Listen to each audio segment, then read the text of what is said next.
వ్యతిరేకం కాదు. ఆటో కార్మికుల ఉపాధి కోసం అంటూ విశాఖపట్నం నుంచి అమరావతి వరకు గాజువాక ఆటో స్టాండ్ అధ్యక్షుడు కొలగాని అప్పలరాజు ఆధ్వర్యంలో సిరియాల హరేరాం సుమారు 400 కిలోమీటర్ల సైకిల్ యాత్ర చేపట్టారు. ఈ నేపథ్యంలో ఎర్రవరం వద్ద ఆటో స్టాండ్ యూనియన్ సభ్యులు స్వాగతం పలికారు. ఈ సందర్భంగా హరేరాం మాట్లాడుతూ కూటమి ప్రభుత్వం స్త్రీశక్తి పథకంలో మహిళలకు ఉచిత బస్సు ద్వారా ఆటో కార్మికులు ఉపాధి కోల్పోయారని, దీనివల్ల ఆటో కార్మిక కుటుంబాలు రోడ్డున పడ్డాయని అన్నారు.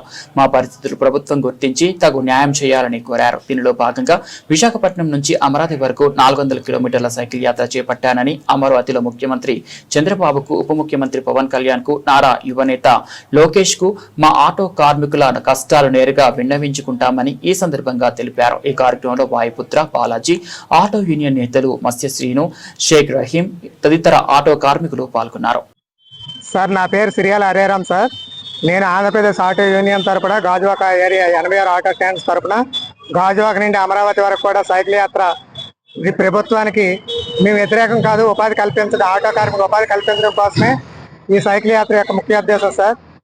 స్త్రీ శక్తి ఏదైతే పథకం ఉందో దానివల్ల పూర్తిగా మేము ఉపాధి కోల్పోయాము.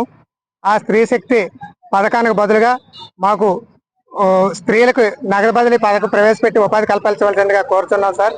అది సాధ్యం కాని ఏళ్లలో ఆర్టీసీలో మాకు ఇప్పుడు కొత్తగా వచ్చిన ఆర్టీసీలో డ్రైవర్ పోస్టులు అయితేనేమి, కండక్టర్ పోస్టులు అయితేనేమి, ఆటో ట్యాక్స్ క్యాబ్ డ్రైవర్లకు మాత్రమే మొదటి ప్రిఫరెన్స్ ఇస్తూ అందులోకి తీసుకోవాలి సార్.